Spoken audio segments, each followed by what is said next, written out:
ఓం నమో వెంకటేశాయ. బ్రహ్మోత్సవాల్లో తిరుమల శ్రీవారి ఆలయంలో జరిగే శ్రీవారి స్నపనం భక్తుల కోసం కేవలం ఒక కార్యక్రమం కాదు, అది ఒక దివ్య, కరుణాస్వరూప, ఆధ్యాత్మిక అనుభవం. ఈ పవిత్ర క్షణంలో శ్రీదేవి, భూదేవి సమేత శ్రీ మలయప్ప స్వామివారిని ప్రత్యేకంగా రూపొందించిన వేదికపై ఆసీనులు చేసి, చందనం, పిస్తా, ఏలకులు, తామరపూల మాలలు, కిరీటాలతో అత్యంత వైభవంగా అభిషేకం నిర్వహిస్తారు.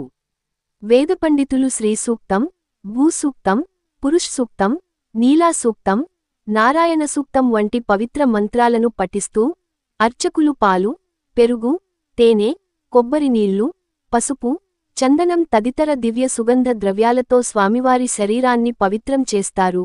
ప్రతి ద్రవ్యపు ప్రతి స్పర్శ ఒక దివ్య క్షణాన్ని సృష్టిస్తుంది.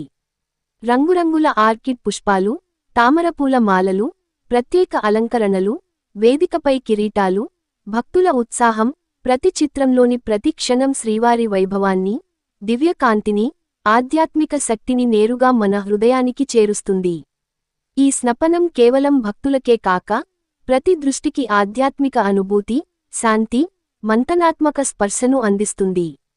ఈ వైభవ స్నపనం కేవలం ఒక పూజా క్షణం కాదు, ఇది ప్రతి భక్తి హృదయాన్ని శ్రీవారి దివ్యకాంతితో నింపే అనన్య దివ్య అనుభవం. ప్రతి మంత్రోచ్చారణ, ప్రతి అభిషేకం, ప్రతి పువ్వు, ప్రతి మాల భక్తుల హృదయాల్లో శాంతి, ఆనందం, ఆధ్యాత్మిక పవర్ను ప్రసారిస్తుంది. మీరు కూడా ఈ దివ్య క్షణాన్ని ప్రత్యక్షంగా అనుభవించండి.